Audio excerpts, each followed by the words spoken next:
अस्सलाम वालेकुम everyone, my name is जाज़ेब। उम्मीद है आप सब लोग खैरियत से होंगे। अगर आप लोगों को मेरी आवाज़ आ रही है तो प्लीज़ आप मुझे टाइप करके बता दें।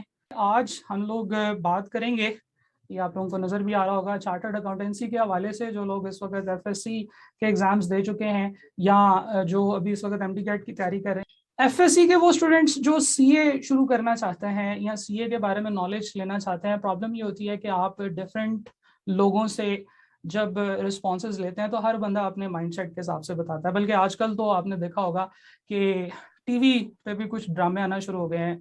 एक तो बेचारी कुदसिया वाला ड्रामा है और एक उस ड्रामे का मुझे नाम नहीं पता। अभी रिसेंटली मैंने देखा है कि उसमें एक साहब हैं जो एकेडमिक क्वालिफिकेशंस हैं, जो ट्रेडिशनल एकेडमिक क्वालिफिकेशन है उसमें बड़े अच्छे तरीके से चले और पहली पोजीशन लेते रहे, लेकिन जब वो सीए में आए तो वो फेल हो गए। और उनके बड़े मज़े मज़े के डायलॉग्स जो है ना वो आजकल मशहूर हुए हुए हैं। इन चीज़ों में, इन बातों में कितनी सच्चाई है? व्हाट आर द रीजंस के बच्चे फेल होते हैं? एफएससी के बच्चों को, एमडी कैट के बच्चों को, प्री इंजीनियरिंग के स्टूडेंट्स को सीए ज्वाइन करना चाहिए या नहीं करना चाहिए? इस तरह की बहुत सारी बातों के ऊपर आज हम दिल खोल कर डिस्कशन करेंगे। और मैं हमेशा ये कहता होता हूँ कि जब आप मशवरा लेते हैं तो आप किसी ऐसे बंदे से मशवरा लें जिसके पास एक कंप्रीहेंसिव ओवरव्यू हो एक सिस्टम का, और वो आपको बता सके कि इस चीज़ के क्या बेनिफिट्स हैं, इसके क्या नुकसानात हैं, और किन लोगों को ज्वाइन करना चाहिए, किन लोगों को ज्वाइन नहीं करना चाहिए। हम लोगों ने आपके लिए एक जो हमारे जो स्टूडेंट्स जो इस वक्त सीए में हैं और वो एफएससी या मेडिकल के बैकग्राउंड से थे, उनसे भी हम लोगों ने एक फीडबैक कलेक्ट किया और वो फीडबैक भी आप लोगों के साथ इंशाल्लाह हम शेयर करेंगे इस सेशन में। सेशन का आगाज़ करते हैं। सबसे पहले मैं अपने बारे में कुछ आप लोगों को बता दूं। ये सारी जो बातें हैं ये मैं एक एक करके पढ़ के तो नहीं सुनाऊंगा आपको, बट ये है कि मेरा सारा एजुकेशनल बैकग्राउंड, सारा प्रोफेशनल जो है ना वो जो एक्सपीरियंस है वो सारा का सारा चार्टर्ड अकाउंटेंसी से ही रिलेटेड है। चार्टर्ड अकाउंटेंसी में डिफरेंट तरीक़ों से डिफरेंट जगहों पे मैं और मेरी टीम हम लोग अपनी सर्विसेज प्रोवाइड कर रहे हैं। फिजिकल एजुकेशन हो, ऑनलाइन एजुकेशन हो, ऑनलाइन टेस्टिंग हो, फिजिकल टेस्टिंग हो, या पब्लिकेशन के हवाले से बहुत सारी जगहों पे हम लोग काम कर रहे हैं डिफरेंट टाइप की स्कीम्स में। And near pair is one of those projects जो हम लोगों ने शुरू किए। मेन जो आइडियोलॉजी है इस सारे के सारे सिस्टम में, सारे के सारे माइंडसेट में, वो ये है कि हम स्टूडेंट्स को अफोर्डेबल प्राइस में क्वालिटी एजुकेशन प्रोवाइड करें। आप अभी देखेंगे, अभी मैं आपको बताऊंगा हमारी नियर बियर की जो प्राइसेस हैं इसके हवाले से। हम सिर्फ नियर बियर के हवाले से ही बात करेंगे कि यहाँ पे हम किस तरीके से ऑनलाइन एजुकेशन प्रोवाइड कर रहे हैं सीए के अंदर। And then you can compare it with the prices offered by different institutes. फी जो कि different institutes charge कर रहे हैं सीए के मुतालिक, you will get an idea कि how we are providing best education, best possible education in the most affordable fee for the students of chartered accountancy. Different subjects में मैं खुद teaching भी करता हूँ। उसके अलावा ये फाइनल के लेवल तक, यानी कि आखिरी लेवल तक की जितनी भी जो क्लासेस हैं उनको हम लोग मैनेज कर रहे होते हैं। तो हम लोग आगे चलते हैं। नियर पियर सीए में क्या कर रहा है और कब से कर रहा है, इसके ऊपर हल्की फुल्की सी डिस्कशन होगी। नियर पियर 2015 में ऑनलाइन एजुकेशन सीए में शुरू की थी और उस वक्त हम लोगों ने कुछ कोर्सेज और कुछ जो है ना वो सब्जेक्ट्स के साथ मिलकर काम शुरू किया था। और फिर उसके बाद अल्टीमेटली हमारे पास इसमें नए टीचर्स और कोर्सेज आते गए और अल्हम्दुलिल्लाह इस वक्त हमने तकरीबन 1,10,000 से ज़्यादा स्टूडेंट्स को नियर पियर पे सर्व किया है।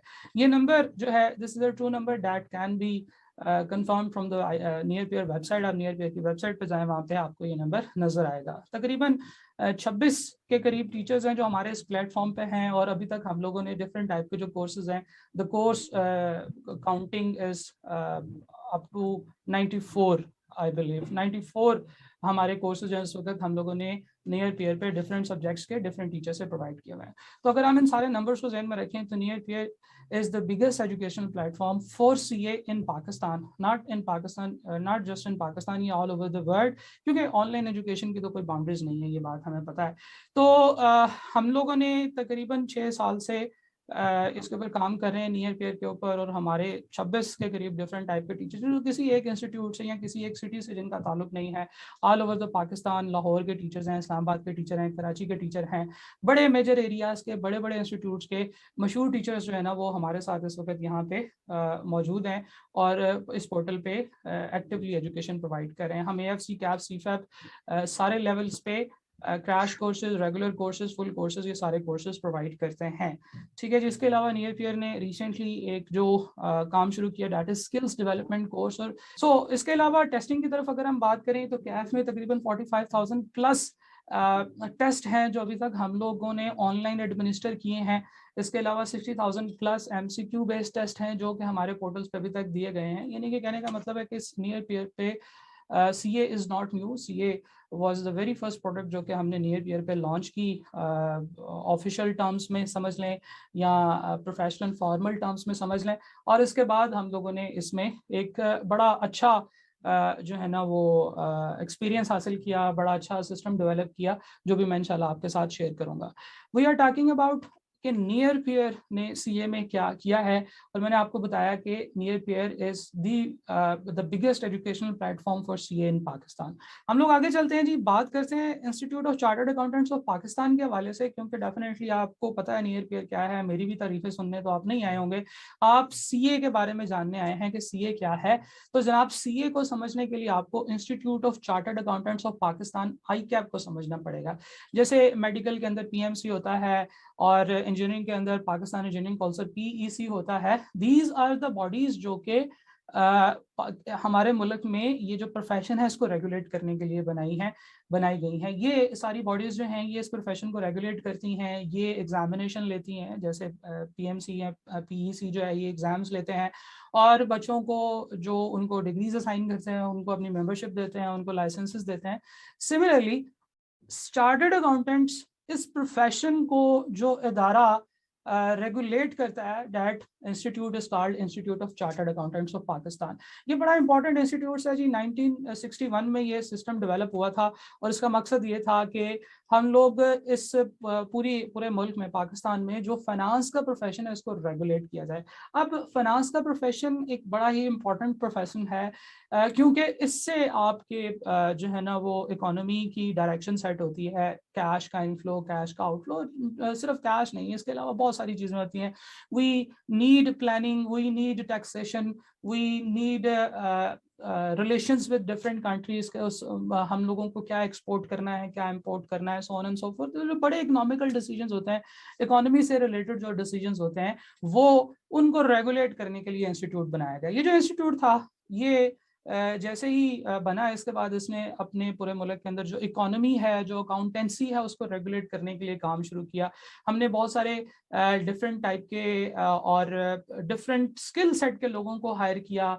इकोनॉमी से रिलेटेड इकोनॉमिस्ट को उठाया, अकाउंटिंग से रिलेटेड अकाउंटेंट्स को उठाया, हम लोगों ने टैक्स से रिलेटेड टैक्सेशन के माहिरीन को उठाया। कंपनीज के डिफरेंट टाइप के जो प्रॉब्लम्स होते हैं, बिजनेसेस के जो प्रॉब्लम्स होते हैं, उन प्रॉब्लम से रिलेटेड जो हमारे लॉयर्स हैं उनको इकट्ठा किया और हमने उन सब को मिला के इंस्टीट्यूट ऑफ चार्टर्ड अकाउंटेंट्स और पाकिस्तान के अंदर हमारी इकोनॉमी को एक ग्रेटर लेवल के ऊपर, एक ग्रेटर इंटरेस्ट के लिए काम करना शुरू किया।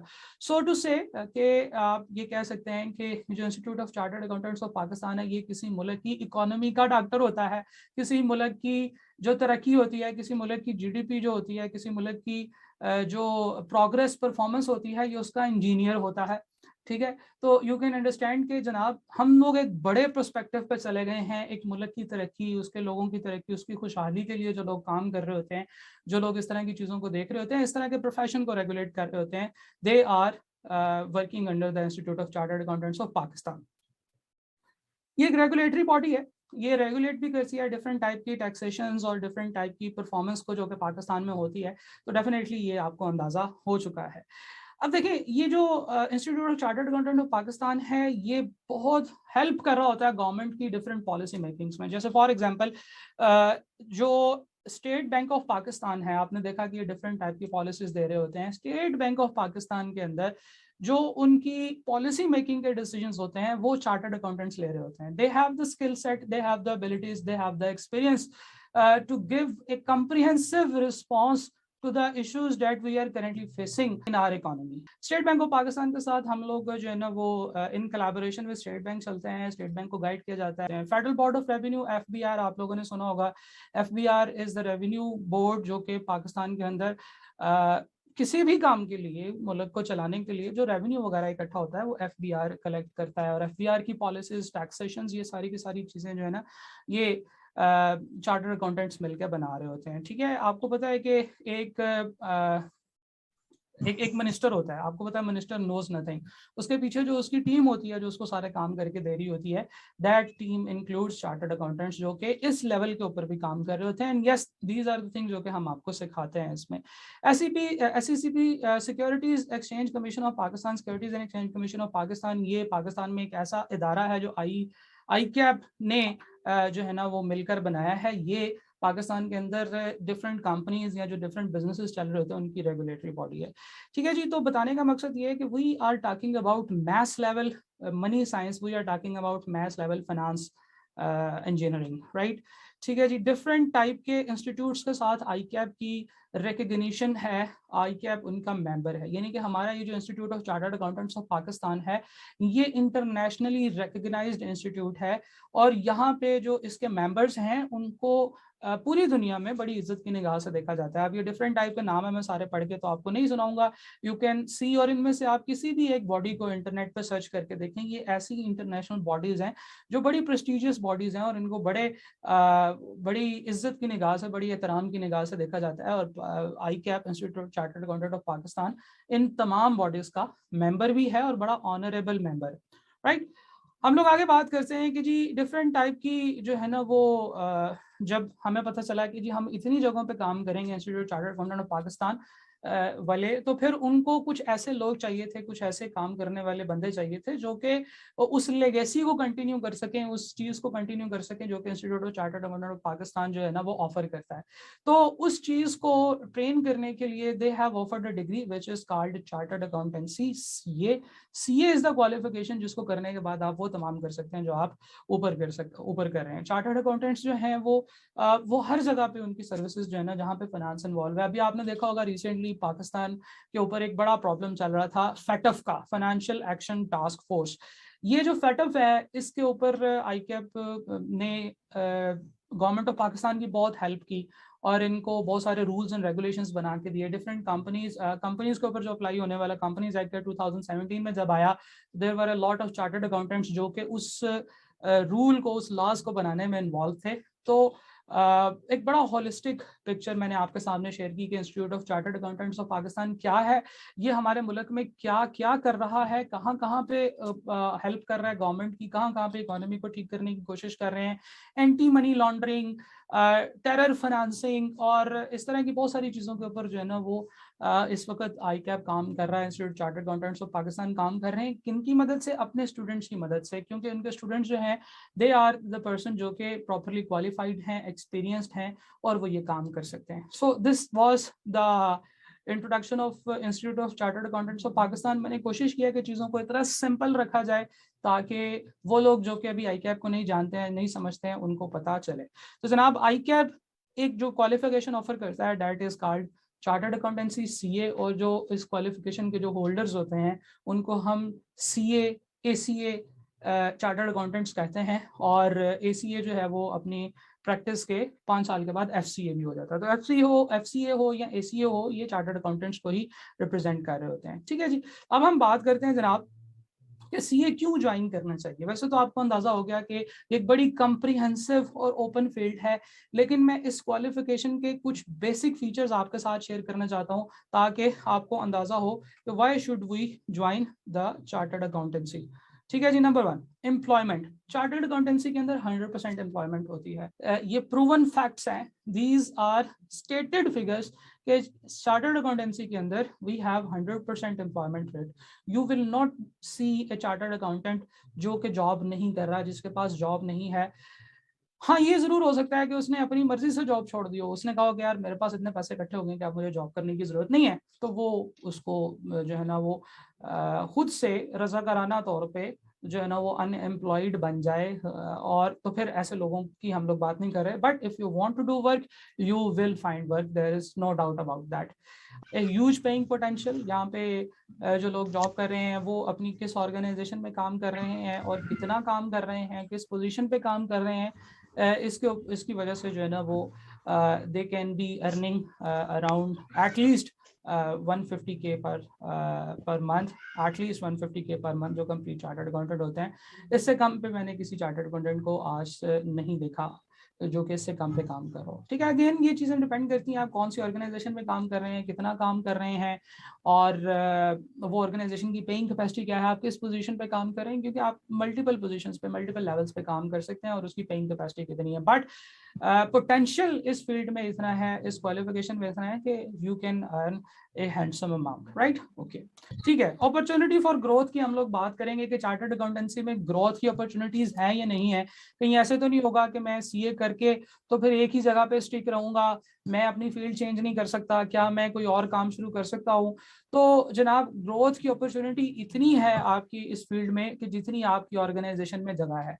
आप राइट फ्रॉम द बॉटम भी स्टार्ट कर सकते हैं, you can go up to the highest management position. आप देखेंगे कि डिफरेंट टाइप की जो बड़े बिजनेसेस हैं, जो अच्छे बिजनेसेस हैं, उनमें सीएफओ, सीईओ, सीओओ, ये जो लोग होते हैं, these are mostly chartered accountants. ये चार्टर्ड अकाउंटेंट्स होते हैं और ये इस फील्ड में इसलिए होते हैं because they are able to perform, they are able to provide their services at that level। ठीक है जी, हम लोग इसलिए इतनी ज़्यादा हाईएस्ट लेवल पोजीशन पे पहुंच जाते हैं, हम लोग इसलिए इतनी ज़्यादा सैलरी लेवल पे पहुंच जाते हैं because we have the ability, we have the knowledge, we have the experience and we have the learning mechanism। ठीक है जी, opportunity for growth is great। आप डिफरेंट मल्टीनेशनल कंपनीज में जा सकते हैं, इवन पाकिस्तान से बाहर भी, उसी एक क्वालिफिकेशन की वजह से आप पाकिस्तान में भी काम कर सकते हैं, पाकिस्तान से बाहर भी काम कर सकते हैं। So the things to say is के we have a huge scope, we have a huge opportunity for growth. Business opportunities, इसके ऊपर मैं आपके साथ बात करना चाहूंगा कि I have not seen even a single chartered accountant who is only relying on one job या वन बिजनेस। ठीक है, हमें क्योंकि पता है कि फाइनेंस को कैसे मैनेज करना है, हमें पता है कि बिजनेस को कैसे मैनेज करना है। You will see many successful chartered accountants जो कि एक से ज्यादा बिजनेस कर रहे हैं, इसलिए नहीं कि वो उनको एक बिजनेस से इतना प्रॉफिट नहीं मिल रहा, इसलिए कि they have the time, they have the resources and they have the ability to continue multiple businesses, और वो मल्टीपल बिजनेसेस में जाते हैं और उनके बहुत सारे बिजनेसेस जो है वो चलते हैं। तो ना सिर्फ आप अपनी जॉब में ग्रोथ कर सकते हैं, आप अपने जिस प्रोफेशन में लगे हैं, जिस जगह पे काम कर रहे हैं, वहां पे आप ना सिर्फ इसकी ग्रोथ कर सकते हैं, बल्कि आप बहुत सारे बिजनेसेस को भी स्टार्ट कर सकते हैं। You know how to procure the finance, you know how to manage the business and you know how to run a business. और फिर उसके बाद आप उस बिजनेस के अंदर जितनी भी डिफिकल्ट चीजें होती हैं, उसकी ऑडिटिंग से रिलेटेड काम, उसके लॉ से रिलेटेड काम, उसकी अकाउंटेंसी से रिलेटेड इश्यूज, वो सारे के सारे काम आपको क्योंकि पढ़ा दिए जाते हैं, इसलिए आप समझते हैं और आप ये काम करते भी हैं। तो opportunity for business is great. हम लोग डिफरेंट टाइप के बिजनेसेस जो है ना वो इसमें एंटर हो सकते हैं अलॉन्ग विद आवर जॉब और क्वालिफिकेशन। लाइसेंसिंग फॉर प्रैक्टिस भी आपको मिलती है, यानी कि चार्टर्ड अकाउंटेंट्स को ये राइट हासिल है कि पाकिस्तान के अंदर जितने भी बिजनेसेस हैं, जो बड़े बिजनेसेस हैं, जैसे कि पब्लिक कंपनीज हैं या लिस्टेड कंपनीज हैं, there are more than 50,000 companies in Pakistan, जिनके एनुअल ऑडिट्स होते हैं, जिनके सेमी एनुअल ऑडिट्स होते हैं, जिनको हम रिव्यू कहते हैं टेक्निकली। तो उनके ऑडिट्स और रिव्यूज होते हैं जो कि चार्टर्ड अकाउंटेंट्स ही कर सकते हैं। तो अगर हम सिर्फ अपनी प्रैक्टिस की तरफ ही जाएं तो प्रैक्टिस में आपके पास बहुत सारी अपॉर्चुनिटीज हैं, और इसमें ट्रेनिंग ऑर्गेनाइजेशन का कॉन्सेप्ट भी होता है कि स्टूडेंट्स जो है वो ट्रेनिंग में चले जाते हैं और ट्रेनिंग के बाद हम लोग उनको जो है ना वो चार्टर्ड अकाउंटेंसी की तरफ लेके जाते हैं। तो ये जो पूरा का पूरा होलिस्टिक सिस्टम है, this has a great potential. आपको प्रैक्टिसेस के लिए लाइसेंसेस मिल जाते हैं and nobody else can do that, के कोई भी बंदा और जो है ना वो उस तरह के ऑडिट्स नहीं कर सकता जिस तरह के ऑडिट्स आप कर सकते हैं, और चार्टर्ड अकाउंटेंसी के सिग्नेचर में पावर होती है। दैट्स व्हाई आपने देखा होगा सबसे पहली स्लाइड पे लिखा हुआ था कि this is a signature qualification that empowers to lead, right. So YCA के अंदर हम लोग ये बात भी कर चुके हैं। Diversity, this is the most important thing. हम लोग जब किसी एक बिजनेस में घुस जाते हैं तो फिर हम उसी बिजनेस के होके रह जाते हैं। This happens with the other qualification, but in chartered accountancy this is not the case. You can join any field, you can join any area. आप देखें, बात यह है कि जहां पे भी पैसे का लेन देन होगा, चाहे वो बिजनेस है, चाहे वो हॉस्पिटल है, चाहे वो इकोनॉमी है, चाहे वो बैंक है, चाहे वो टैक्स प्रैक्टिशन है, जो मर्जी है, लेकिन if there is a transaction of cash, chartered accountants will be needed there। ठीक, हम लोग बात कर रहे थे कि डाइवर्सिटी आती है, हम लोग इसमें डिफरेंट टाइप के एरियाज में जा सकते हैं, accounting and reporting, auditing, tax practice, law practice, business management, valuation services, non assurance engagements. ये तो इतनी सारी चीजें हैं कि इवन आप शायद इनमें से बहुत सारी चीजों को टच भी ना कर सकें, and you are fully prepared, you are fully loaded to do any of these works जो कि आपको यहाँ पे बताए गए हैं. So there is a lot of potential in this. आपने इससे पहले इतना पोटेंशियल नहीं देखा. For example let's see, if you want to do engineering and you want to get into the mechanical engineering, तो फिर आप इलेक्ट्रिकल इंजीनियरिंग नहीं कर सकते. अगर आप इलेक्ट्रिकल इंजीनियरिंग वाली जॉब, एक ऐसी जॉब जिस पे इलेक्ट्रिकल इंजीनियर चाहिए और आपने मैकेनिकल इंजीनियरिंग की हुई है, तो you are not allowed to apply in that job, right? सही है जी. ठीक है, तो इसी तरीके से मेडिकल प्रोफेशंस में भी होता है कि आप अगर ईएनटी स्पेशलिस्ट हैं तो then you are not liver specialist. ठीक है जी, आप नेफ्रोलॉजिस्ट नहीं हैं अगर आप ईएनटी स्पेशलिस्ट हैं, so on and so fourth. But in chartered accountancy you have experience, you have knowledge, you have diversified experience, you have diversified knowledge, जो कि आपको किसी भी फील्ड में परफॉर्म करने के लिए जो है ना वो एनेबल करता है, राइट? एंड इंटरनेशनल रिकग्निशन, इस बात चीज के ऊपर तो हम लोग बात कर चुके हैं कि whenever you go, wherever you go, you will be considered as a great chartered account. This was all about why CA. CA में क्यों जाना चाहिए. हम लोग कैरियर चॉइसेस की बात करते हैं कि कैरियर चॉइसेस में हम किधर जा सकते हैं. We have banking sector, we have multinational sector, ये जो डिफरेंट टाइप की मल्टीनेशनल कंपनीज जो पाकिस्तान में काम करती हैं. मीडिया इंडस्ट्री है, प्रोडक्शन इंडस्ट्री है, energy, information technology, education, consumer goods जो चीज़ें बना के बेचते हैं. ठीक है, इसके अलावा एग्रीकल्चर, टेलीकॉम, पता नहीं क्या क्या, ये सारी चीज़ें आपके सामने लिस्ट मौजूद है, आप इसको देख सकते हैं. ये मैं आपके सामने सारी पढ़ के नहीं सुनाऊंगा. बट द थिंग इज के this has a very great scope, this has a very wider scope, जिसको हम लोग जो है ना वो यूज़ कर सकते हैं अपने कैरियर चॉइसेस में, कैरियर सिलेक्शन में. कैरियर सिलेक्शन, कैरियर चॉइसेस जो है वो बहुत ज़्यादा फंसी हुई नहीं है, वो बहुत ज़्यादा रिस्ट्रिक्टेड नहीं है. We have a lot of freedom, we have a lot of choices in our career choices, right? ठीक है जी, हम लोग आगे बात करते हैं. सबसे इंपॉर्टेंट चीज़ जो आप लोगों के जहन में आ रही है वो है एफएससी के जो स्टूडेंट्स, जो प्री मेडिकल के स्टूडेंट्स हैं. मेजॉरिटी हम लोग प्री मेडिकल के स्टूडेंट्स के साथ इस वक्त बात करें, लेकिन मैं ओवरऑल एफएससी के बच्चों की बात करूंगा जो प्री मेडिकल है या जो प्री इंजीनियरिंग है और जिनको ये लगता है कि can I join CA now, will it be difficult for me. Medical background के बच्चों को जो है ना ये बड़ी प्रॉब्लम होती है. अभी मैं इसके ऊपर कुछ आर्गुमेंट्स आपके सामने रखूंगा, फिर मैं आपको दिखाऊंगा. मैंने बहुत सारे ऐसे सेलेक्ट किए हुए हैं फीडबैक स्टूडेंट्स की तरफ से जो इस वक्त चार्टर्ड अकाउंटेंसी में हैं और उन्होंने मैसेजेस दिए हैं उन बच्चों को जो भी सीए शुरू करना चाहते हैं. वो उनके फीडबैक्स वो बिल्कुल एज इट इज मैंने कॉपी पेस्ट किए हुए हैं स्लाइड्स के अंदर, वो मैं आपको सुनाऊंगा कि बच्चे क्या कहते हैं इस हवाले से, राइट? तो क्या मुझे सीए ज्वाइन करना चाहिए इस वक्त अगर मैं मेडिकल बैकग्राउंड का स्टूडेंट हूँ? तो जनाब मेरा सबसे पहला आर्गुमेंट ये है और अभी मैं आपको दिखाऊंगा कि बच्चों ने भी इसके ऊपर इस आर्गुमेंट को एग्री किया है. That argument is student from medical background has shown better results as compared to other input streams in CA. यही वाला सवाल मैंने बच्चों से भी पूछा है, मैं आपको उनके भी रिस्पॉन्सेस अभी दिखाता हूँ. लेकिन this argument is great argument. Me as a teacher I have observed, मैं एंट्री लेवल के ऊपर 2 पेपर पढ़ाता हूँ, जो AFC लेवल है उसके अंदर 2 पेपर्स पढ़ाता हूँ और उसके अलावा मैं अगले लेवल पे भी 2 पेपर्स पढ़ाता हूँ. तो आई हैव सीन कि जो स्टूडेंट जो मेडिकल बैकग्राउंड से आते हैं ना, वो ऑलरेडी प्रिपेयर्ड होते हैं मेहनत करने के लिए. उन्होंने ऑलरेडी मेहनत की होती है, उन्होंने 900 नंबर 950 नंबर लिए होते हैं एफएससी के अंदर और वो अनफॉर्चुनेटली रह गए होते हैं क्योंकि आपको पता है कि इसमें तो और भी ज़्यादा नंबर चाहिए होते हैं, 1000 प्लस नंबर चाहिए होते हैं. तो लेकिन इसका क्या मतलब है कि वो बच्चे बिल्कुल नालायक हैं? हरगिज़ नहीं. वो बच्चे बहुत मेहनती हैं और वो बच्चे बहुत मेहनत से वो यहाँ तक पहुँचे हैं. तो मेरा ये मानना है और मैंने ये ऑब्जर्व भी किया है कि जो बच्चे एफएससी के बैकग्राउंड से आते हैं, प्री इंजीनियरिंग प्री मेडिकल के बैकग्राउंड से आते हैं, खास तौर पे ये वाले बच्चे, इनका सीए के अंदर रिजल्ट बहुत अच्छा होता है और ये as compare to remaining other students वो ये ज्यादा अच्छा परफॉर्म करते हैं. So this is the first argument कि आपको क्योंकि मेहनत करने की आदत पड़ी होती है और आप लोग मेहनत करते हो, आप मेहनत से काम करते हो, तो फिर उससे क्या होता है कि आप लोग यहाँ पे जो चीज चाहिए वो आप यहाँ पे इनपुट दे देते हो, right? So this is the first argument कि yes you can join CA because what is needed in CA is hard work, और आप क्योंकि बहुत ज्यादा हार्ड वर्किंग होते हैं तो आप you are well prepared for this. Students from medical background are not at disadvantage from the students of engineering background और ICOM और BCom. ये बड़ा सोच होती है जी मैंने तो मैथ नहीं पढ़ा तो मैं कैसे मैथ को पढ़ लूंगा क्योंकि सीए तो सारा मैथ होता है. सीए सारा मैथ नहीं होता. सीए में एक पेपर है जिसमें 10 चैप्टर्स मैथ के हैं, 50 नंबर का वो पेपर होता है. उसके अलावा देयर इज नो मैथ. और वो मैथ भी वो वाला मैथ नहीं होता कि जी इंटीग्रेशन है, डेरिवेशन है, साइन कॉस थीटा वगैरह पता नहीं क्या क्या, वो चीजें नहीं होती. उसमें आपको फाइनेंस से रिलेटेड मैथ्स सिखाया जाता है. ठीक है, उसमें आपको ऐसी चीजें बताई जाती हैं जो आपको आगे हेल्प करेंगी in your main finance subjects जो कि आपने आगे चल के पढ़ने हैं। ठीक है जी। तो there should be no fear about this कि यार सीए तो सारा मैथ है, तो मुझे तो मैथ नहीं आता और मैं तो नहीं इसको कर सकता। ये बिल्कुल गलत बात है। सीए मैथ नहीं है और कोई डिसएडवांटेज नहीं है आप लोगों को उन लोगों की निस्बत जो कि बीकॉम करके हैं। अब देखें, लोग ये समझते हैं कि बीकॉम या एमकॉम में अकाउंटिंग पढ़ी होती है, सीए में क्योंकि अकाउंटिंग है तो हम डिसएडवांटेज में हैं उन लोगों से जो कि बीकॉम या आईकॉम करके आए हैं।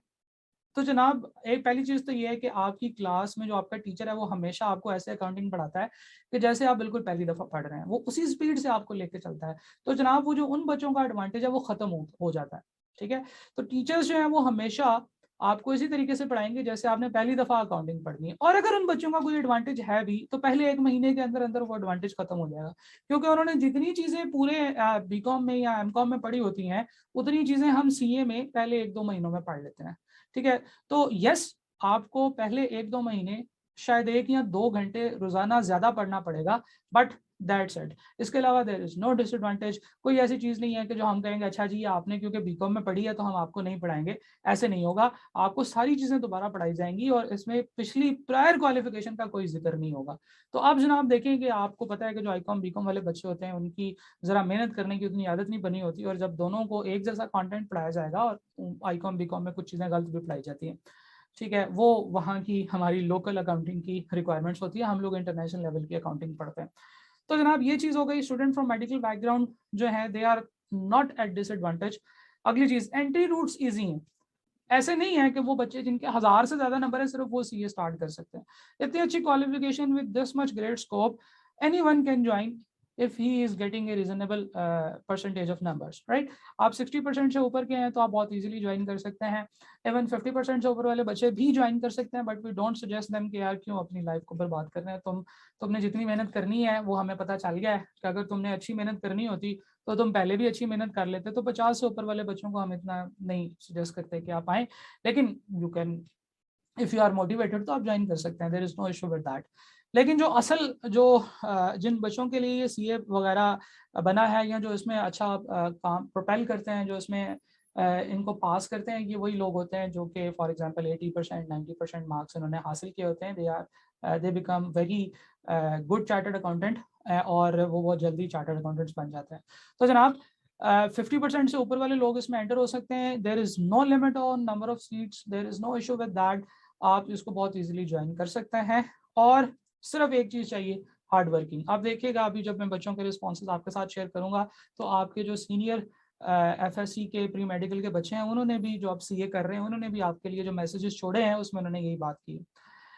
नियर बियर के ऊपर कोई भी सब्जेक्ट जो पढ़ाया जाता है वो ऐसे पढ़ाया जाता है कि जैसे आप बिल्कुल पहली दफा पढ़ रहे हैं। आपने पहले एफएससी की है, आपने पहले प्री इंजीनियरिंग किया है, प्री मेडिकल किया, आईकॉम किया, बीकॉम किया, कुछ भी किया, उससे कोई ताल्लुक नहीं है। If you have entered this course तो फिर आपको बिल्कुल वैसे ही पढ़ाया जाएगा जैसे सब लोगों को पढ़ाया जाता है, और आपको इस तरह से जब हम पढ़ाएंगे तो you will enjoy that a lot, right?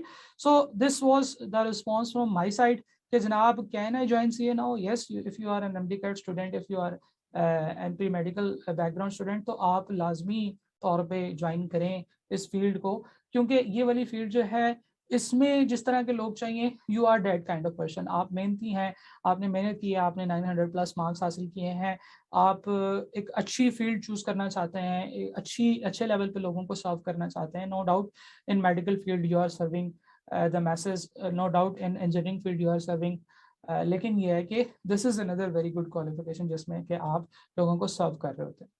सही है जनाब। स्टूडेंट्स के रिस्पॉन्सेज आ चुके हैं आप लोगों के सामने। हम लोगों ने बच्चों से पूछा कि जब आप मेडिकल बैकग्राउंड से आए और आपने ये सीए ज्वाइन किया तो which of the following area prove to be the most difficult for you. सबसे ज्यादा आपको कौन से एरिया में प्रॉब्लम आई। मजे की बात यह है कि फाइनेंशियल अकाउंटिंग के सब्जेक्ट्स को स्टूडेंट ने 47 स्टूडेंट ने रिस्पॉन्ड किया कि यस ये हमारे लिए बड़ा डिफिकल्ट रहा। और दूसरे नंबर पे आ रहा है, ये सबसे नीचे आपके सामने लिखा हुआ है कि all these subjects were properly taught by the teacher and nothing seemed impossible. अब ये पूरा नहीं लिखा हुआ नजर आ रहा है, लेकिन मैं आपको सुना देता हूँ कि बता देता हूँ कि हमने ये जो चीज पूछी थी, वी आस्क्ड देम कि आप बताएं कि आपको कौन सा एरिया सबसे ज्यादा डिफिकल्ट लगा। तो स्टूडेंट ने डिफरेंट टाइप के जो है ना वो इश्यूज बताए। ये जो बिजनेस फाइनेंशियल मैनेजमेंट जो है 34 वोट्स हमें मिले कि यार ये थोड़ा हमें डिफिकल्ट लगा, लेकिन हमें ज़्यादा वोट किस चीज़ के मिले हैं, हमें ज़्यादा वोट इस चीज़ के नज़र आ रहे हैं 39, all those subjects were properly taught by the teacher and there were no issue with that. सही है जनाब। तो दिस वाज समथिंग जो कि आपके साथ मैं रियल में शेयर करना चाहता था। ये बच्चों के रिस्पॉन्सेज हैं जिन्होंने मेडिकल बैकग्राउंड से सीए ज्वाइन किया और इस वक्त वो सीए में डिफरेंट लेवल्स के ऊपर, एंट्री लेवल पे हैं, कैफ लेवल पे हैं या एडवांस लेवल पे है। एक और सवाल हमने इनसे पूछा कि जनाब, coming from the medical background, how much difficult it was for you to familiarize with CA at the start, कि जब आप सीए शुरू करने लगे थे तो आपको कितना डिफिकल्ट लगा था, कि जो है ना वो कितना हार्ड था, कितना इजी था। तो उन्होंने बताया कि जनाब 24% लोगों ने कहा कि इट वाज हार्ड, 22% लोगों ने कहा इट वाज इजी एंड 54% लोगों ने कहा कि यस इट वाज मॉडरेट। हमें जैसे किसी भी और क्वालिफिकेशन में मुश्किल लगता है उतना ही हमें इस क्वालिफिकेशन में भी मुश्किल लगा। जारी बात है जब हायर स्टडीज होती हैं तो you have to put your effort. तो this was the response of student. You can see कि 22% लोगों ने तो ये कहा कि ये तो बहुत ही इजी लगा, हमें बहुत ही हलवा लगा। ठीक है, बाकी कुछ 54% लोगों ने, जो कि मेजॉरिटी तादाद है जिन लोगों की, उन्होंने ये कहा कि this is moderately difficult, this is moderately perceived, क्योंकि जारी बात है कि एक हायर क्वालिफिकेशन है तो इसमें लोग आते हैं। तो जो यहाँ पे आइडेंटिफाई करने वाली चीज़ है वो ये है कि सिर्फ 24% लोगों ने ये कहा कि जनाब ये हमें हार्ड लगा, लेकिन हमने फिर भी इसको कर लिया, क्योंकि वो स्टूडेंट्स अभी भी सीए के अंदर हैं। ये सर्वे हम लोगों ने नियर पीयर के इस वक्त के जितने भी स्टूडेंट्स हैं उन सबको कल फॉरवर्ड किया था और उनसे हमने रिस्पॉन्सेज कलेक्ट किए थे। तो ये बिल्कुल लेटेस्ट रिस्पॉन्सेज हैं जो कि आज तक हमें मिले हैं और उनकी बेसिस के ऊपर हम आपको ये रिस्पॉन्सेज जो है ना वो मैं आपके साथ शेयर कर रहा हूँ। ठीक है जी, एक और क्वेश्चन जो हम लोगों ने इनसे पूछा था, student passing all the papers of AFC in first attempt, जिन बच्चों ने एफएससी प्री इंजीनियरिंग या प्री मेडिकल के बाद या एमडी कैट के बाद सीए शुरू किया, तो जो सीए में आते ही जो पहले 4 पेपर उन्होंने देने होते हैं, उन पहले 4 पेपर्स को उन्होंने कैसे पास किया? उन्होंने क्या सारे पेपर इकट्ठे ही पास हो गए उनके, या कुछ फेलियर रहा? तो जनाब देखें 74% लोगों ने ये कहा है कि उन्होंने पहली ही अटेम्प्ट में सारे पेपर पास कर लिए जो पहले 4 पेपर थे।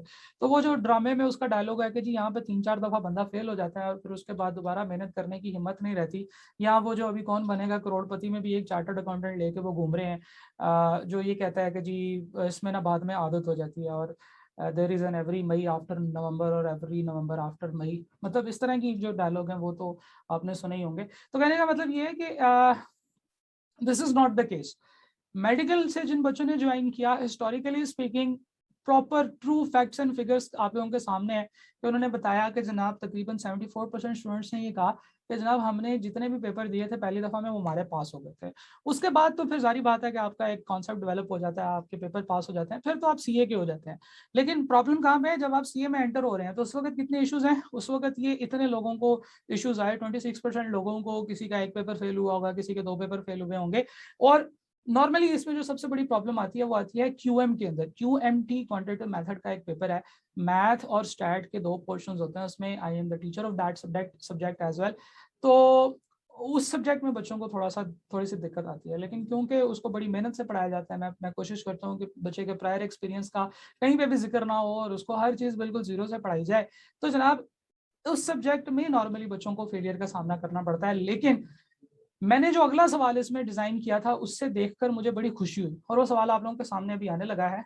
वी वर टॉकिंग अबाउट के मैंने बच्चों से ये पूछा कि क्यूएम में आपको कितनी अटेम्प्ट्स लगी थी सीए के अंदर। क्यूएम में 78% लोगों ने कहा कि हमारा फर्स्ट अटेम्प्ट में क्यूएम पास हो गया था।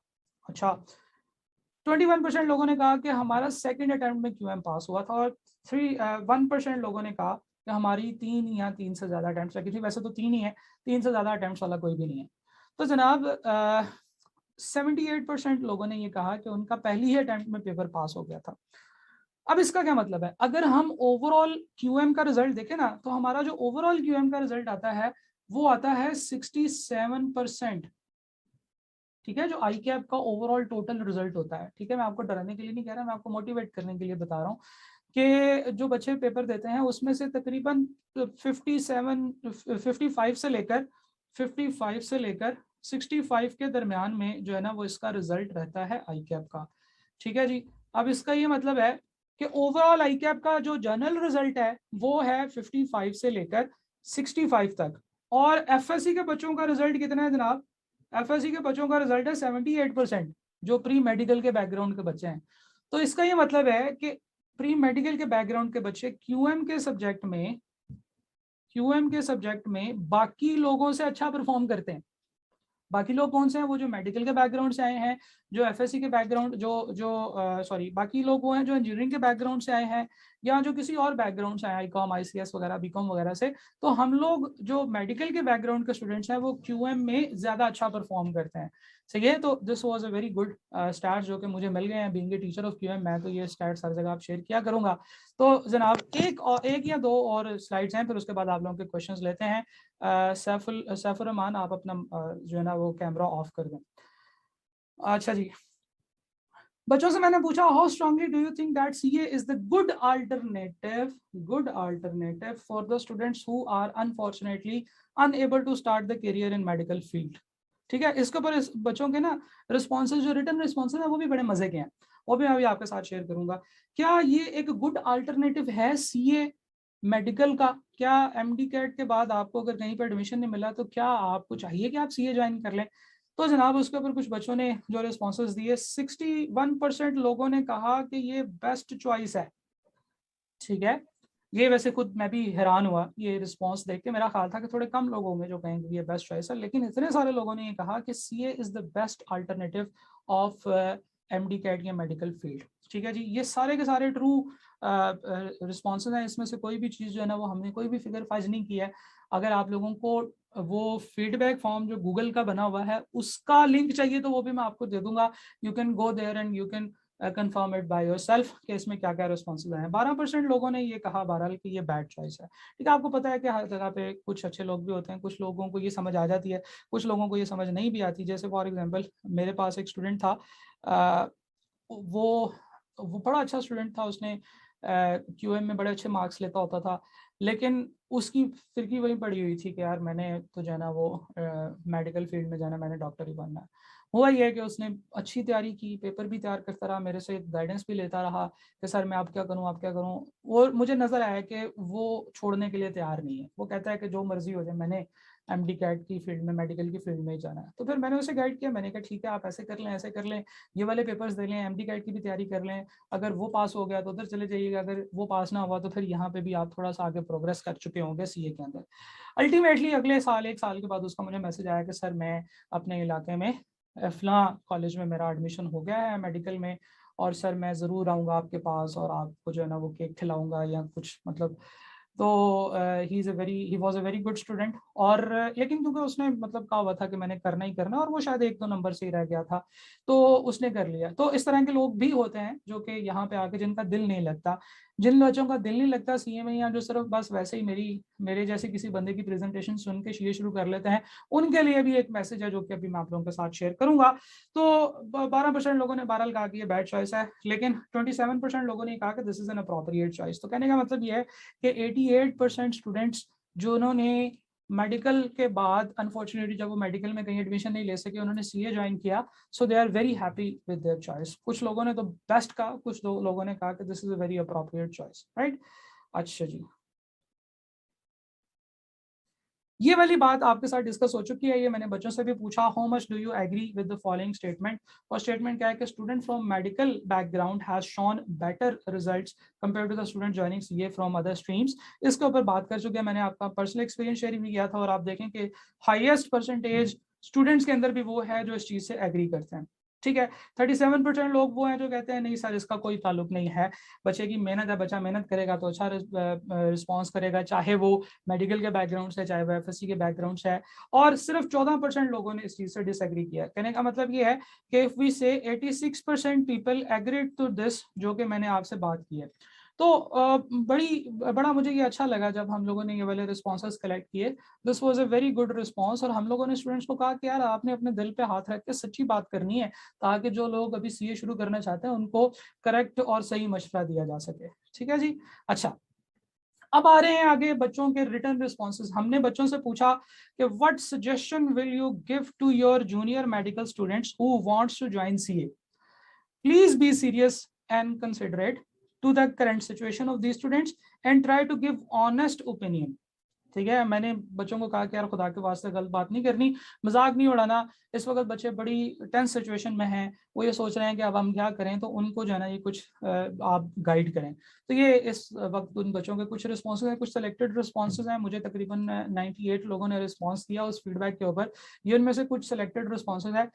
तो ये 3 बच्चों के रिस्पॉन्सेज आप लोगों के सामने हैं। यहाँ पे मुझे जो सबसे मजे का जो रिस्पॉन्स लगा वो ये था, एक स्टूडेंट ने कहा कि जी आफ्टर ज्वाइनिंग सीए आई रियलाइज्ड कि I was chosen A wrong field earlier, medical.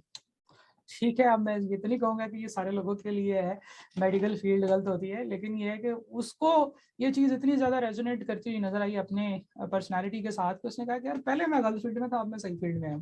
खैर ये जो है ये बड़ा एक्सट्रीम रिस्पॉन्स था, इसकी तरफ हम नहीं ज़्यादा हम बात करते हैं। Stay hungry, move on CA. CA is more interesting than medical.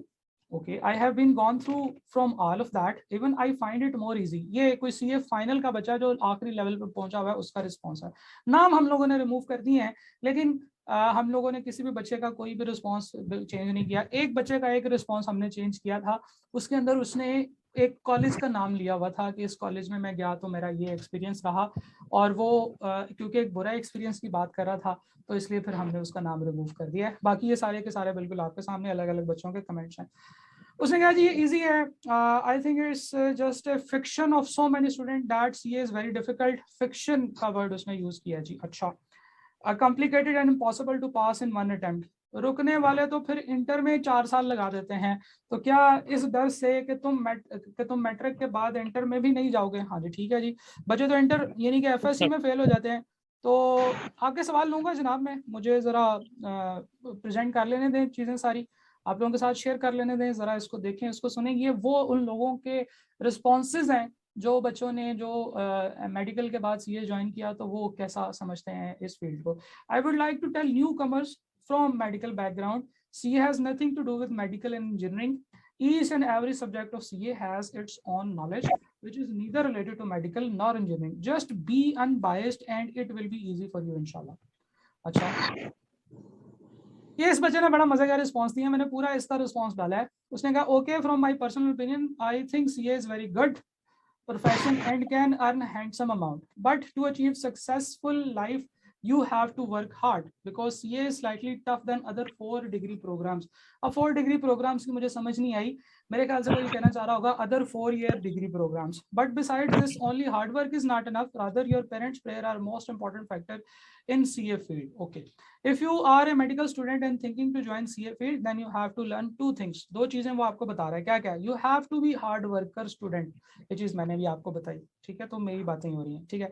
Never ever disrespect your parents and always take prayers from your parents as much as you can and do good deeds always although it's against your mood, ठीक है। अच्छे काम करने, हालांकि ये आपका दिल नहीं कर रहा होगा, सही है, उसने ये भी कवर कर दिया कि भाई काम अच्छे करना है। It is best profession, एक और बच्चे ने कहा, one can adopt. I would highly suggest the student to become CA, to come in CA. It is far more better and easy than MBBS. बच्चे अपना माइक ऑफ कर लें please, आपकी वॉइस से सारे बच्चे जो है ना वो हो रहे हैं, परेशान हो रहे हैं। However, if students are extremely interested in MBBS and does not have a little interest in CA, can't do this because this profession requires consistency, which is most important, and if you don't even have a little interest, you can't perform in CA. ठीक है जी, बिल्कुल आपका दिल कर रहा है, आपका interest है तो फिर आप आए, अदरवाइज ना आए। If you truly want to do CA, एक और बच्चे ने कहा, ये थोड़े से मैंने रिस्पॉन्सेज सेलेक्ट किया, आपको जरा थोड़ा सा मेरे साथ चलना पड़ेगा। If you truly want to do CA then you have to first stop thinking that because you are from medical background things are more difficult for you. सोचना छोड़ दें जी, उसने कहा जी कि मेडिकल वाले बच्चों के लिए चीजें डिफिकल्ट होती हैं, and you must be treated specially, instead you should put all your efforts to overcome the difficult areas. आपको लगता है कि आप मेडिकल के बैकग्राउंड से हैं तो आपको डिफरेंटली ट्रीट करना चाहिए, आपको टीचर्स जो है ना वो अलग से टाइम दे, ऐसे नहीं होगा, मेहनत करनी पड़ेगी। वैसे खैर ऐसे होता है, आप अगर आए मेरे पास और मुझे कहें सर मैं मेडिकल के बैकग्राउंड से और मुझे समझ नहीं आ रही, तो मैं आपको चीज़ें समझाऊंगा, थोड़ा ज़्यादा मेहनत करके समझाऊंगा। खैर इस बच्चे को नहीं किसी ने किया होगा। CA is all about hard working and dedication. If you hard working और डेडिकेशन, देखिए ये वो लफ्ज़ हैं जो आपको हर जगह पे नजर आ रहे हैं, ठीक है। एक तो ये कि मेडिकल के बारे में सोचना छोड़ दें, और दूसरा हार्ड वर्किंग की तरफ जाएं। ये 3 बच्चों का रिस्पॉन्स था। It is way better to opt CA as it is more rewarding giving profession than MBBS, though it requires more effort and dedication than any other profession. If you join CA after facing failure in MDCAT, then please leave your fears.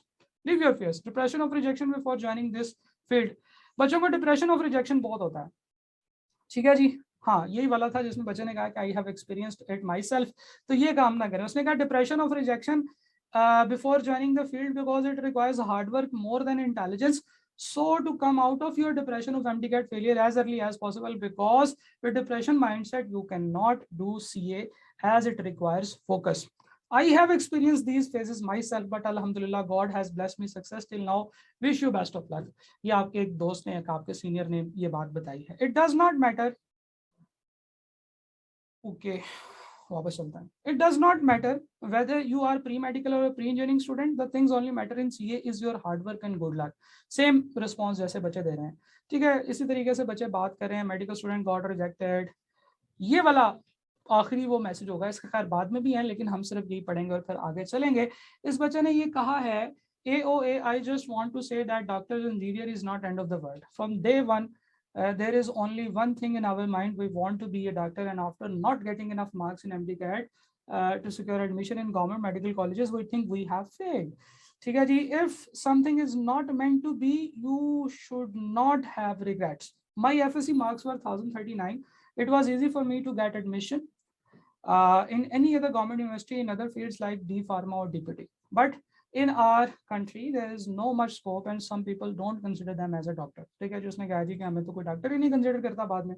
I think if you are a hard worker and committed towards your success, you should join CA, and believe me, it is not much difficult as people say. I am at CAF level and will give CAF BMBS in crash batch. It is a field which is a mixture of many other fields. I am alhamdulillah very happy and satisfied after joining CA. FSC pre-medical student can easily do CA because we know how to do hard work. Join CA with full determination and hard work. Thanks. ओए होए, बच्चे ने तो पूरी marketing कर दी। ये नहीं मैं पढ़ के सुनाऊंगा, हालांकि इसमें भी कुछ मजे मजे की चीजें थी। कितना टाइम चाहिए CA करने के लिए, इसके ऊपर हम आ जाते हैं। इस वक्त CA के 4 लेवल्स हैं जी। लेवल 1 है AFC, जिसको PRC में जो शिफ्ट होने वाला है। अभी PRC इज नथिंग, लेकिन मैं PRC फिर भी लिख रहा हूं ताकि आपको अंदाजा हो कि AFC is equivalent to PRC। 4 MCQ based papers होंगे। मार्च में, जून में, सितंबर में और दिसंबर में इनके एग्जाम्स होते हैं। और ये जो AFC के 4 पेपर्स हैं, ये बहुत इजीली बच्चे क्लियर कर जाते हैं और मेजॉरिटी स्टूडेंट्स अगले लेवल पे मूव कर जाते हैं। ये MCQ बेस्ड पेपर्स हैं। इसमें सिर्फ एक पेपर बच्चों को थोड़ा तंग कर सकते हैं, that is quantitative methods, math और स्टैट उसमें होता है, वो शायद आपको तंग कर सकता है। उसके अलावा उसमें कोई इशू नहीं है। कैफ के अंदर 9 पेपर्स हैं जनाब इस वक्त जो करंट स्कीम चल रही है। तो एक छोटा सा काम ये होगा कि अगर नई स्कीम आएगी तो कैफ में से एक पेपर कम हो जाएगा और PRC में एक पेपर ऐड हो जाएगा। तो यानी कि लेवल 1 में 5 हो जाएंगे, लेवल 2 में 8 पेपर हो जाएंगे। और इसमें और भी इश्यूज हैं, और भी चेंजेस हैं, लेकिन वो हम डिस्कस नहीं कर रहे हैं। हम अभी इस वक्त करंट स्कीम के बारे में बात कर रहे हैं कि कैफ लेवल के 9 पेपर्स हैं, पेपर बेस्ड एग्जाम्स होंगे। इसमें आपने पेपर पे सॉल्व करके एग्जाम हॉल में जाके आपको आंसर शीट मिलेगी, आपने उसके ऊपर पेपर सॉल्व करना है। वो जो MCQ बेस्ड पेपर हैं वो भी आप एग्जाम हॉल में जाएंगे, वहाँ पे आपके सामने कंप्यूटर होगा, कंप्यूटर पे MCQs आ रहे होंगे, आपने वहाँ पे टिक करना होगा। ठीक है जी। तो लेवल 2 में 9 पेपर्स हैं। नॉर्मली हम लोग इसको 3-3 के ग्रुप्स में एग्जाम्स दिलाते होते हैं, तो टोटल ये 1.5 साल में आपका ये वाला भी जो है ना वो क्लियर हो सकता है। तो लेवल 1 AFC 3 महीनों में आप कवर कर सकते हैं और लेवल 2 1.5 साल में आपका कवर हो जाएगा। जैसे आपका लेवल 2 कंप्लीट होगा, you will go for mandatory training. Mandatory training बहुत इंपॉर्टेंट होती है, ये आपकी क्वालिफिकेशन का पार्ट है कि आपने ट्रेनिंग करनी है और उस ट्रेनिंग के दौरान आपने जो है ना ये लेवल 3 और लेवल 4 के पेपर्स पास करने हैं। लेवल 3 को CFAP कहते हैं, लेवल 4 को MSA कहते हैं, और ये आपने जून और दिसंबर में पेपर देने होते हैं। ये आपके पेपर बेस्ड एग्जाम होते हैं। एग्जाम हॉल में जाते हैं, वहाँ पे आपको क्वेश्चन पेपर मिलता है, सोल्यूशन शीट मिलती है, आप उसके ऊपर पेपर को सॉल्व करते हैं। ठीक है जी। तो ये 3.5 साल की मैंडेटरी ट्रेनिंग आपकी इसके साथ साथ चल रही होती है। ये आपके 8 पेपर होते हैं। ये हम आइडियली 2 या 3 के ग्रुप्स में ये पेपर दे रहे होते हैं। तो टेक्निकली स्पीकिंग ये तकरीबन 5 से 6 साल के अंदर अंदर ये जो है ना ये आपकी क्वालिफिकेशन ये कंप्लीट हो जाती है, including it's mandatory training and everything, right. So this was the time required for CA और ये इसके लेवल्स हैं। अब किस लेवल में कौन कौन से पेपर्स होते हैं, फ्रैंकली स्पीकिंग वो भी एक्सप्लेन करना जो है that will be a waste of time. अभी ऑलरेडी हम लोग काफ़ी लंबा सेशन कर चुके हैं, तो हम लोग ये बात कर रहे हैं कि जनाब कितना टाइम रिक्वायर्ड है इस क्वालिफिकेशन के लिए, जो मैंने आपके साथ शेयर कर दिया। अब हम बात करते हैं सीए की, के सीए की जो कॉस्ट है वो कितनी है। बहुत सारे लोगों के लिए कॉस्ट एक फैक्टर होता है। तो जनाब मैं आपको बताता चलूँ कि ये जो मैंने ऊपर बात लिखी है ये 16 आने सच है, इसमें कोई गलती नहीं है। कि CA is the mode affordable professional qualification, इससे सस्ती जो है ना वो सिर्फ खामोशी है, इससे सस्ती कोई प्रोफेशनल क्वालिफिकेशन नहीं है। इवन अगर हम गौर से देखें तो आपको आई कैप पैसे दे रहा है सीए करने के, लेकिन फौरन नहीं दे रहा, अभी आपसे पैसे लेंगे फिर आहिस्ता आहिस्ता आपको पैसे देंगे। जब तक आपकी क्वालिफिकेशन कंप्लीट होगी आई कैप आपको कम से कम 3-3.5 लाख रुपया एक्स्ट्रा दे चुका होगा। अच्छा, इसका क्या मतलब है ये मैं आपको एक्सप्लेन करता हूँ। सबसे पहले ये चार्ट आप लोगों ने देखना है, इसमें रजिस्ट्रेशन फीस। आई कैप में जब आप रजिस्ट्रेशन कराते हैं एज ए स्टूडेंट तो आपको रजिस्ट्रेशन फी पे करनी पड़ती है 17,500। ये आपको, जैसे मैंने कहा कि अगर अभी आप सीए शुरू करना चाहते हैं तो आपको ये सितंबर के शुरू में पे करनी होगी। नियर पीयर से आपकी कोई रजिस्ट्रेशन फीस नहीं है, आप कहीं से भी पढ़ सकते हैं। मैं क्योंकि नियर पीयर के प्लेटफॉर्म से आपसे बात कर रहा हूँ तो मैं आपको नियर पीयर की फी वगैरह के बारे में बताऊंगा। एएफसी जो है, जो लेवल 1 है, इसके पेपर देने की फीस 18,200 रुपये है। यानी कि टेक्निकली स्पीकिंग आप ये दोनों 35,700 की अमाउंट इकट्ठी जमा कराएंगे आई कैप को for your registration and admission in AFC level. ठीक है, एएफसी लेवल का आपने पेपर का दाखला भिजवा दिया। अब आपने पढ़ना कैसे, आपने नियर पीयर से अगर पढ़ते हैं तो एएफसी के 4 पेपर्स आपको 45,000 में पढ़ाए जाएंगे और आपने बिल्कुल परेशान नहीं होना। This is 45,000। इसमें कुछ डिस्काउंट्स हैं जो मैं अभी आपको अनाउंस करूंगा और आप इसको 18,500 रुपये में भी पढ़ सकते हैं। कैसे, ये भी अभी मैं बताऊंगा।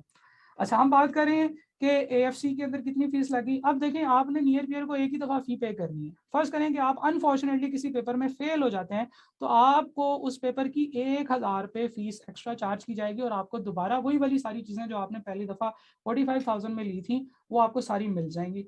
राइट, ठीक है जी। और आई कैप में अगर आप कोई पेपर फेल करके दोबारा देते हैं, हम फेलियर की बात नहीं करते, हम सिर्फ ये बात करते हैं कि आप जब कंटिन्यूसली पास होते जा रहे हैं तो आप कैसे कर रहे हैं। लेकिन अगर आप फेल भी होते हैं तो there is no much cost of that.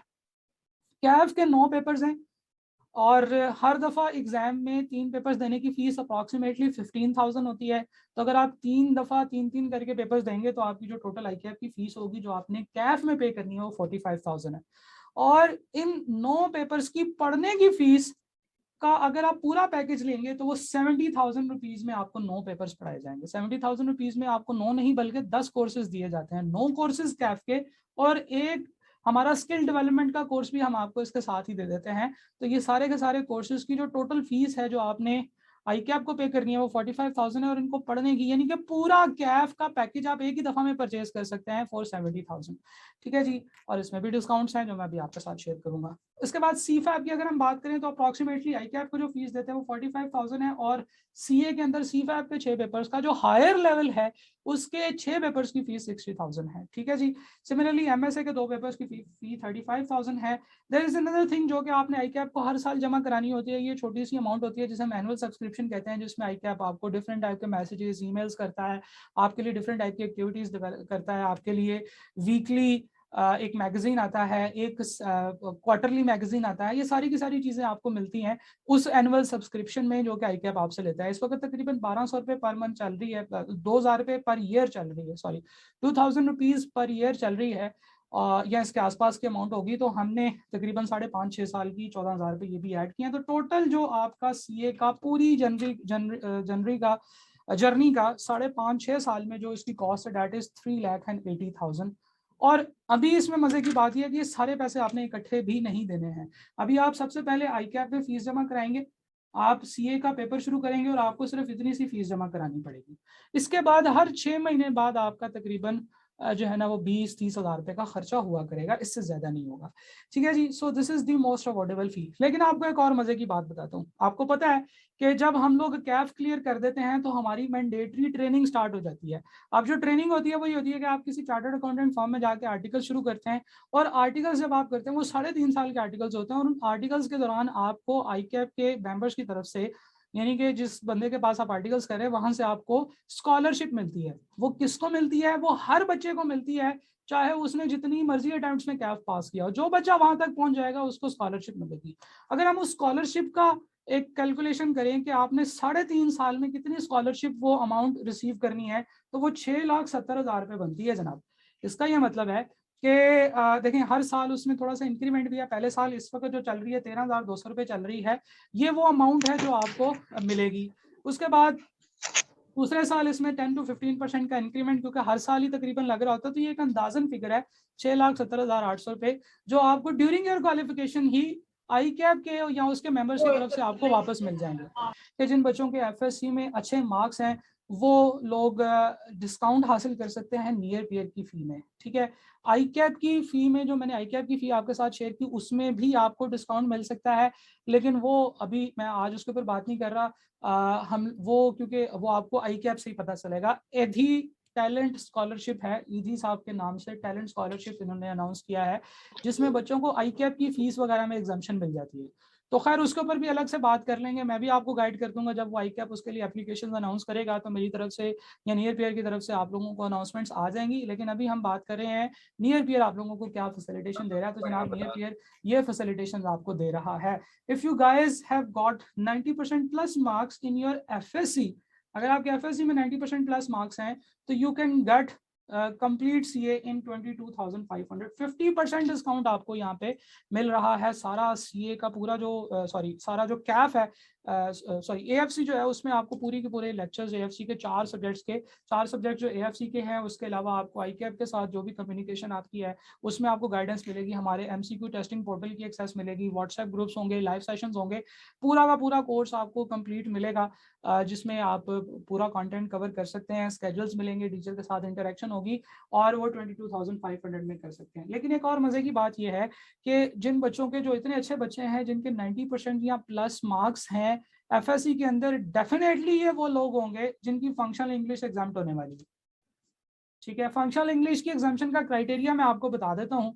ये बड़ा ही इजी सा क्राइटेरिया है कि आपके ओवरऑल 70% से ज्यादा मार्क्स होने चाहिए, यानी कि ओवरऑल आपके एफएससी में 70% से ज्यादा मार्क्स होने चाहिए, आपके तो 90% है, और आपके इंग्लिश के अंदर 75% से ज्यादा मार्क्स होने चाहिए। अगर ये दो क्राइटेरियाज फुलफिल हो रहे हैं तो आपको मिल जाएगी एग्जामिशन।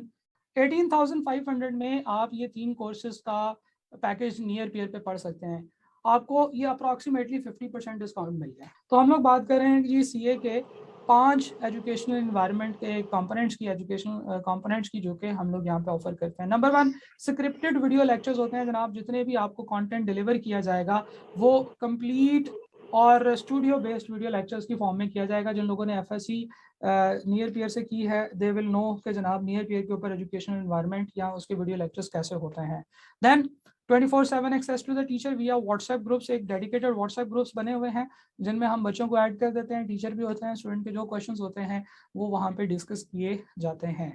देन ऑनलाइन टेस्टिंग सिस्टम है जनाब। एफएससी के बच्चों के लिए एक डिटेल टेस्टिंग सिस्टम है जिसमें बच्चा जाता है, वहाँ पे जाके एएफसी का स्टूडेंट्स जो है वो अपने जिस सब्जेक्ट का जो भी टेस्ट देना चाहें वो वहाँ पे जाके अपना वो टेस्ट वहाँ पे डिज़ाइन करके उसके बाद टेस्ट दे सकते हैं। डिज़ाइन करने से क्या मुराद है, आप सिस्टम को ये इनपुट देंगे कि मैंने फलां सब्जेक्ट के फलां चैप्टर के फलां टॉपिक का 15 नंबर का टेस्ट देना है, तो ज़रा मुझे टेस्ट बना के दे दो। सिस्टम ऑटोमेटिकली जो है ना वो उसको एक टेस्ट बना के देगा और सिस्टम जब आपका टेस्ट हो जाएगा उसके बाद आपको चेक करके बताएगा कि जनाब ये आपके आंसर्स हैं, ये करेक्ट आंसर्स थे, ये आपके इतने मार्क्स हैं, so on and so fourth.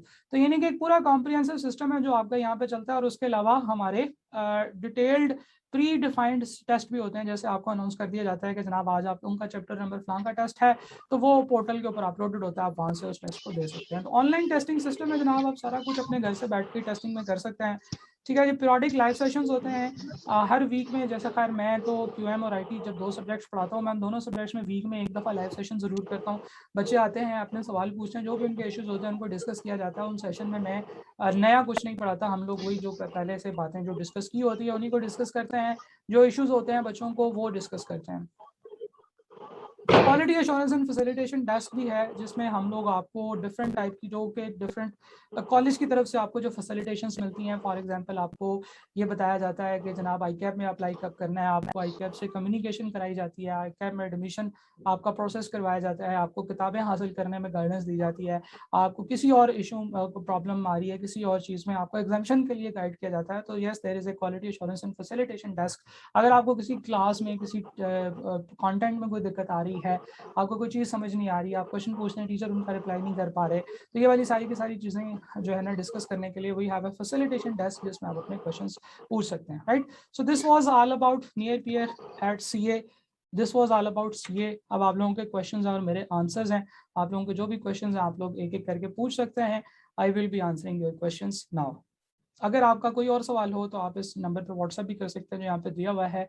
चलें जी, बहुत शुक्रिया, थैंक यू वेरी मच। इंशाल्लाह आप लोगों से मुलाकात होगी किसी और सेशन में। अगर आप लोग सीए में आए और आपको जो है ना वो सी अगर आपने शुरू किया तो आपको अक्सर जगहों पे मैं आपको गाइड करता हुआ नज़र आ रहा हूँ। थैंक यू वेरी मच, अल्लाह हाफिज़।